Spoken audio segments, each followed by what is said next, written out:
First, we've got to get started with the breaking news overnight that Harry Kane has told Spurs that he wants to leave.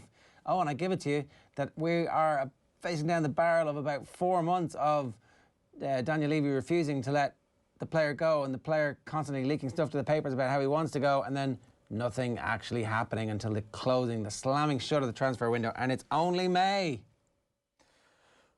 And yeah, I hope that doesn't happen. I hope that he's right in what he says, or what a lot of the reports are saying this morning, that he wants it sorted before the Euros actually begins. Now, whether or not I want to win the lottery, Owen. Yeah, whether or not a football club is going to pay £150 million before the Euros, I'm not sure. Like, is that it? Like, if a club comes up at 150 mil, does Daniel Levy away you go? He'd be the third most expensive player in the history of football. He probably does, doesn't he? Like, I mean, Tottenham Hotspur are not going to win the Premier League next season. They will do well to qualify for the Champions League with Harry Kane in the team next season. So you can see why Levy will eventually get to a point this summer where he's like, we have to cash in because the player doesn't want to hang around anymore. And look, we can maybe build towards the future with that 150 million quid. The caveat, of course, is that the club have a very bad record of using a massive amount of money and channeling it into a collection of players that might be greater than the sum of the parts. That obviously just didn't happen with the Gareth Bale money, with the exception of Christian Eriksen. So why would you have the confidence that Daniel Levy could do it with 150 million pounds this summer? But I don't think he's got any option. So I think if a club comes in with 150, he will leave. The question is, who is going to come up with that? So why do you think that they would sell the guy who's going to put bums on seats in their new stadium? Because it's about winning trophies, and I don't think that current squad is going to win trophies. And I think you've got a player in the middle of that squad who doesn't want to be at the club. So you either sell him next summer, when he's even more unhappy, closer to the end of his deal, for 80, 90 million if he's had another good season, rather than 150 million now. How long is the deal? The deal is until 2026, I think. 6 years. That somebody advised him to sign a 6-year deal, and so it's 3 years through or 4 years through. There's still loads left on that deal for Daniel Levy to say, mate, I pay you better than anybody's ever been paid in the history of this football club. You signed that deal in good faith. You play that deal out. It's mad that he signed that deal before the 2018 World Cup, that he didn't even wait until that World Cup was done to see, I don't know, would a club be interested in signing him, a super club. Maybe his love for Tottenham was real and blinding at that moment, where they just finished third in the Premier League. I think they'd got to the FA Cup semi-finals. Pochettino was doing a decent job. They were trending in the right direction. And maybe a year later, when they make the Champions League final, he's like, good decision for me. Another 5 years left on this deal. We are going in the right way, and hopefully I'll have... That deal was idiotic. That deal was absolutely idiotic. Yeah, it doesn't make much sense. Football, the mafia, and something else, entertainment, whatever else Silvio Dante says, have traditionally been recession-proof. Football has proven itself to be completely recession-proof. Even through COVID, there are some players who are getting 10 million a year more, 15 million a year more than Harry Kane is making. And sure, he wants to play for Spurs, great, but like, Spurs are making loads and loads and loads of money to the point where they consider themselves one of the top 6 teams in England. And so therefore they were ready to get into the European Super League to be part of that breakaway. So they're stinking rich. And Harry Kane is one of the reasons why they're stinking rich. Actually, you could make the case that he's the single most important person in the last 30 years at Spurs, and they did not pay him accordingly. Now, one of the papers, this is the back page headline on the Times this morning. You can read this in loads of different ways. Kane, you promised I could leave. Kane, you promised I could leave. Which of those is the way you read that? Maybe promised I could leave. I don't know, but like, what's the like? That's the headline. What's the context? Do you have it in writing? Do you have that? Do you have a clause in your contract that says this summer, in 2021, I can leave if I want? Because if you don't, if it's not written in the contract, whoever drafted up that contract on your side, whatever lawyers you got to sign off on it, whatever advice you took, somebody somewhere along the way should have said, you can't get out of this, Harry. You're there for 6 years. If you play out this contract, you'll be a very rich man, but you won't be as rich as you could be if you organised a move. What are you going to do, Harry? Do you want a clause in the contract that says you can leave if you want to? Or are you going to trust the club? Because, you know, footballers never got rich trusting chairmen. So what would have happened? So like, what would you have advised him to do? Sign a 3-year deal and then he would have been taken up to this year. So that would have been 2018 to this year. So then last year... Imagine Harry Kane is a free transfer this season. Imagine the amount of money he could legitimately say to anybody around the world, I'm saving you the transfer fee.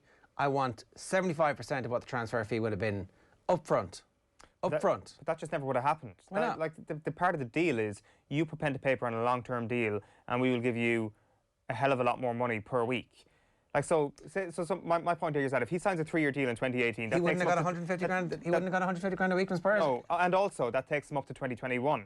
So then last summer, in the middle of a pandemic, he would have had to renegotiate. Otherwise, he would have been a free agent at the end of the season. Now, things didn't look amazing last summer. Don't renegotiate. But certainly after a little part of this season, things started to look okay. Jose Mourinho looked like he was actually going to bring this team towards a title. Harry Kane was playing some of the best football of his career. He could have then been in a situation where he signed a fresh new 3-year deal, for example, which wouldn't have been too dissimilar to the current deadline he faces at Tottenham. So I think we're reading into this 2018 contract maybe a little too much, but at face value it does look extraordinarily stupid to sign away 6 years of your life when you don't have any guarantee of winning trophies. One thing that's going to play against Harry Kane this summer is the fact that Barcelona aren't going to be as stupid as they've been in the past. The great thing about this, the most expensive footballers in the history of the game, is that Barcelona have spent a lot of stupid money, and they're not going to go out and just spend 150 million quid willy-nilly. They're not going to make a Dembele or a Coutinho type signing this summer, which is what Harry Kane kind of needs, because I'm not sure if a club in England will actually stump up to 150 million quid. And it turns out England is the only country where there are teams who might actually want Harry Kane and who might come close to being willing to pay that. So his options are limited. Like, this is not a done deal that he's like, I want out, and Levy's like, right, we'll accept offers that are acceptable. The problem is the acceptable offer is £150 million. And I'm not sure if there is an English club who will happily pay that, especially if City go for Haaland.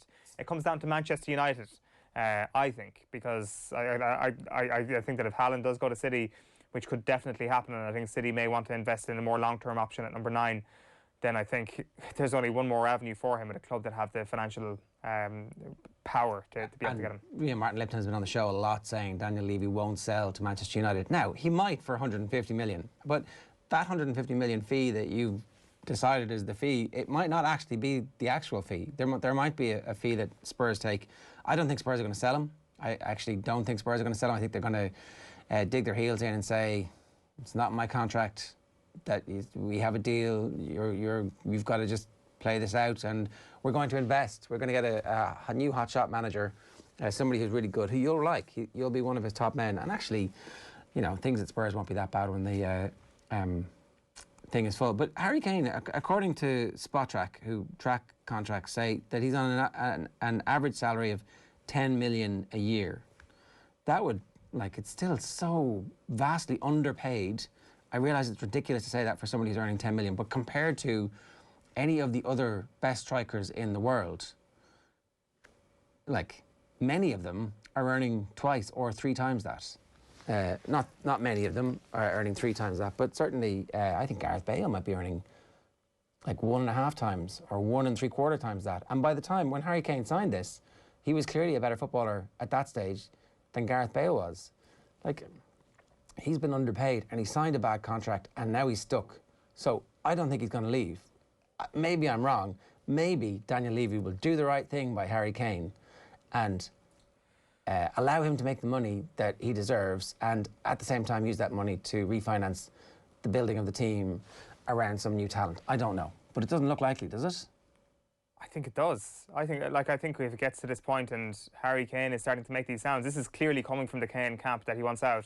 He's not, like, he's got a terrible poker face. Any interview he's done now, he's like asked about, what do you think of the match this weekend? And he's like, I want to win trophies. Like, that's his response to every single question right now. I want to win trophies. I'm sick of winning individual awards. So he's making no secret about this. So Daniel Levy knows that the beauty of a 6-year deal is that with every year left in that contract, you can add 20, 30 million onto the price tag of Harry Kane. So you lose 20 or 30 million on the price tag of Harry Kane if you wait another summer. But you actually get the benefit of having one of the best strikers in European football, and also you can attract a better manager if you've got Harry Kane. Maybe you can attract a good manager if you've got a 150 million transfer kitty.